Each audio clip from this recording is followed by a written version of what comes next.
What's in the box?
Well, hello sports fans, and welcome to another unboxing.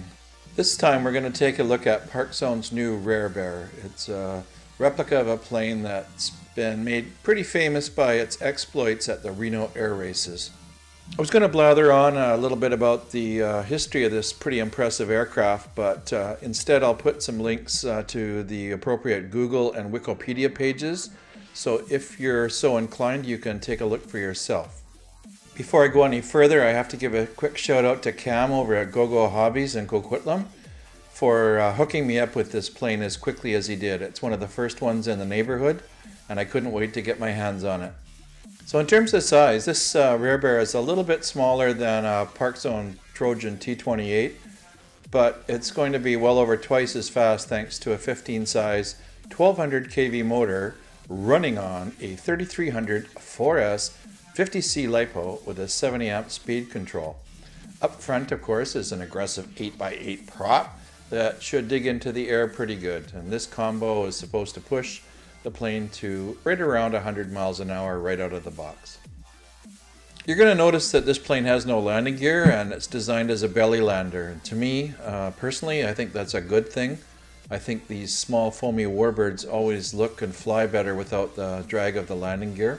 They've designed in a sexy little hard plastic skid plate so that when you belly land it will protect the foam. And of course, if you're landing on grass like I do all the time, it's probably overkill, but for those of you that end up having to put it down on a road now and then, it's going to certainly save the plane, and I think they did a really nice job with the design.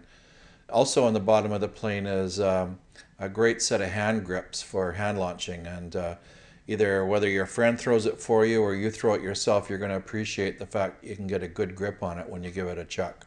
So I'm told that the stock 8x8 prop that comes with this plane is not as durable as it might be, and that if the prop happens to be in the wrong place at the wrong time and you strike it even gently on a landing, that it's probably going to snap.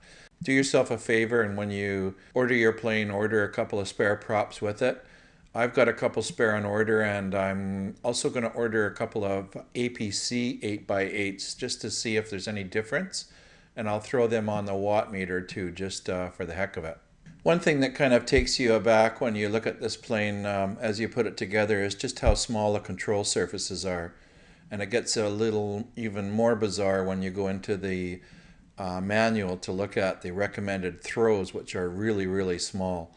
So all of this makes perfect sense when you figure that this plane's going to be traveling up to 100 miles an hour, where that plane really doesn't need much movement of the control surfaces.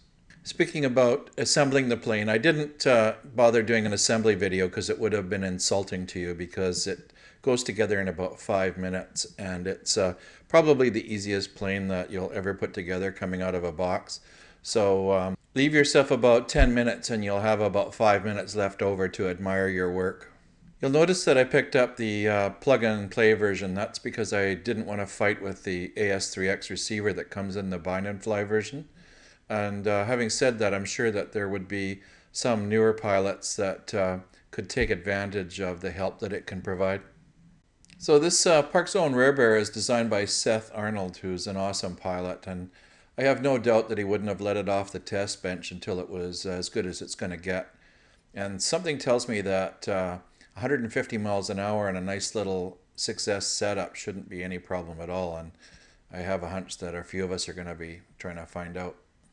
Well, I think that's ample blathering for now, so as always I'm just going to thank you very much for watching, and I'll see you again when we get a chance to get some video of this little fast mover in action, and I'll just say take care and bye bye for now. Oh, and I just about forgot, if you're not a subscriber, what the hell's wrong with you?